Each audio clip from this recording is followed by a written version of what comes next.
Jeruk Greencore, yang dimana perusahaan kami memiliki lahan sebanyak 15 hektar dengan manajemen budidaya yang sangat profesional karena ini bergerak di bidang agribisnis, dan kami juga memiliki staf-staf yang ahli dalam bidang ini. Fokus utama kami yaitu dengan fokus pada rantai pasok yang berkualitas tinggi, kontinuitas produksi, dan juga standar industri yang baik tentunya. Oke, selanjutnya ada struktur organisasi dari perusahaan kami PT Greencore Indonesia. Yang pertama ada direktur operasional, dan di bawahnya ada 4 divisi penting. Yang pertama ada operasional lapangan, di bawahnya operasional lapangan ada beberapa divisi juga. Salah satunya adalah manajer budidaya dan multikultur. Terus selanjutnya ada administrasi dan keuangan. Di bawahnya juga ada 2 divisi yang penting. Salah satunya adalah manajer keuangan dan administrasi. Terus yang ketiga ada supply chain dan logistik, dan yang terakhir ada teknologi dan analis. Baik, di sini saya akan menjelaskan visi misinya PT kami, Greencore Kebun Jeruk kami. Visinya itu menjadi pusat produksi jeruk industri terbesar dan paling konsisten di Indonesia. Dan misinya itu ada 3. Yang pertama, meningkatkan kapasitas produksi melalui ekspansi lahan. Yang kedua, mengoptimalkan kualitas melalui teknologi dan praktik agronomi modern. Dan ketiga, menjamin suplai industri dengan kualitas pada pabrik. Baik, di sini saya akan menjelaskan dari keunggulan PT Greencore. Yang pertama itu kami sudah menjadi supplier perusahaan terbesar yang ada di Indonesia, yaitu seperti buah vita. Yang kedua itu panen kami berkesinambungan sepanjang tahun, di mana panen kami ini itu tidak tergantung terhadap musim saja. Yang ketiga itu adalah produktivitas per hektarnya tinggi karena manajemen kebunnya itu profesional. Yang keempat itu adalah didukung oleh sistem PHP, yaitu pengendalian hama penyakit yang menjaga kualitas dari kebun jeruk kami ini. Yang selanjutnya itu kami sudah memiliki sertifikasi agribisnis berstandar nasional dan internasional. Yang terakhir itu adalah kami bersertifikat GAP, yaitu Good Agricultural Practice, dan HACCP untuk menjamin keamanan pangan dari kebun jeruk kami ini. Saya ingin menjelaskan tentang strategi operasional. Yang pertama ada JIP. JIP ini adalah standar budidaya modern kita. Ini bukan hanya tentang menanam, tetapi tentang serangkaian produser yang terbaik untuk memastikan kualitas produk kita sampai akhir. Yang kedua, PHP terpadu. Kita tidak hanya menggunakan satu cara PHP terpadu, kita menggunakan metode biologis, teknis, dan kimia yang secara seimbang. Yang ketiga, irigasi tetes. Irigasi tetes ini adalah solusi cerdas untuk mencapai efisien air dan nutrisi. Bayangkan air dan pupuk diberikan langsung ke zona akar tanam dalam jumlah yang tetap. Yang keempat, digital monitoring.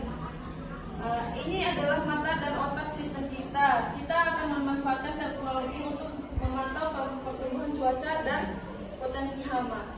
Sekarang kita masuk ke bagian yang paling krusial, yaitu strategi pemasaran. Jadi gimana sih strategi pemasaran kita? Kita tuh nggak mau jualan secara eceran aja, tapi kita main di skala yang industri. Di sini ada poin yang pertama, yaitu kontrak jangka panjang dengan industri lingkungan atau pasar yang sudah ada dan stabil. Maksudnya fokus kita itu kontrak jangka panjang.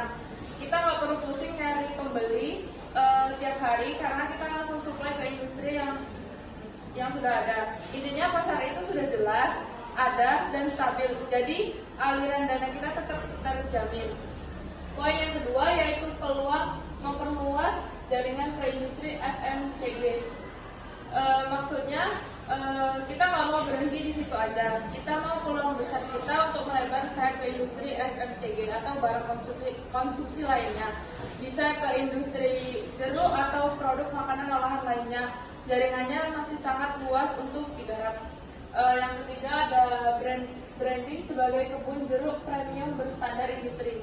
Maksudnya soal image, kalau kita mau nge-brand kebun bukan cuma sekedar kebun jeruk biasa, tapi sebagai kebun jeruk premium berstandar industri. Artinya kualitas kita konsisten dan memenuhi syarat-syarat yang ada pada branding kita. Jadi branding ini dinilai nilai tawarnya akan jauh lebih tinggi untuk mitra.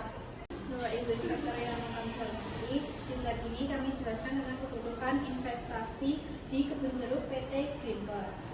Jumlah total investasi kita adalah 12 miliar sampai 15 miliar. Itu mencakup dari berbagai komponen. Yang pertama adalah ekspansi lahan penanaman sebesar 4,5 miliar. Itu termasuk pembukaan lahan, pengolahan lahan, bibit jeruk unggul, infrastruktur dasar seperti jalan, saluran air, dan pagar. Yang kedua adalah infrastruktur dan teknologi sebesar 3,5 miliar. Itu termasuk irigasi tetes otomatis, greenhouse nursery, pusat sertasi, dan cold storage. Yang ketiga adalah digitalisasi kebun sebesar 800 juta. Itu termasuk sponsor tanah atau cuaca, aplikasi panen, atau drone untuk monitoring. Yang keempat adalah operasional 2 tahun, tenaga sebesar 3 miliar. Itu termasuk tenaga kerja, pupuk, pestisida, dan perawatan. Dan kami juga menyiapkan dana risiko atau cadangan sebesar 1 sampai 1,5 miliar. Nah, tujuan ekspansi ini adalah untuk meningkatkan kapasitas produksi sebesar 40 hingga 60%. Nah, sehingga kita mampu untuk memenuhi kontrak jangka panjang. Slide selanjutnya. Dengan ekspansi ini, kami memproyeksikan produksi meningkat menjadi 600 sampai 850 ton per tahun dengan potensi omset 4,2 sampai 7,6 miliar per tahun.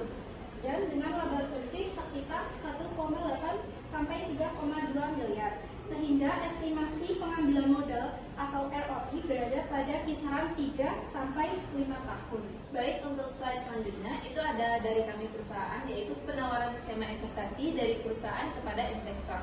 Yang pertama itu ada equity partnership atau saham. Untuk investor itu memiliki kepemilikan sebesar 20 hingga 40% serta dapat mengakses laporan operasional secara penuh. Untuk keuntungannya atau dividen tahunan sesuai laba bersih terhadap investor. Kemudian yang kedua ada joint operation atau JO, yakni untuk investor bagi hasil kepada investor sebesar 60% perusahaan hingga 40% kepada investor. Dan juga perusahaan mengelola seluruh terhadap kepemilikan saham. Kemudian untuk investor juga mendapat keuntungan setiap panen 2 sampai 3 kali setiap tahunnya. Untuk yang ketiga ada block ownership. Itu investor memiliki blok 5 sampai 10 hektar serta aset bisa dijual kembali selama 5 tahun. Dan untuk keuntungannya bagi hasil dari perusahaan kepada investor sebesar 30 hingga 70. Itu tergantung fleksibelnya.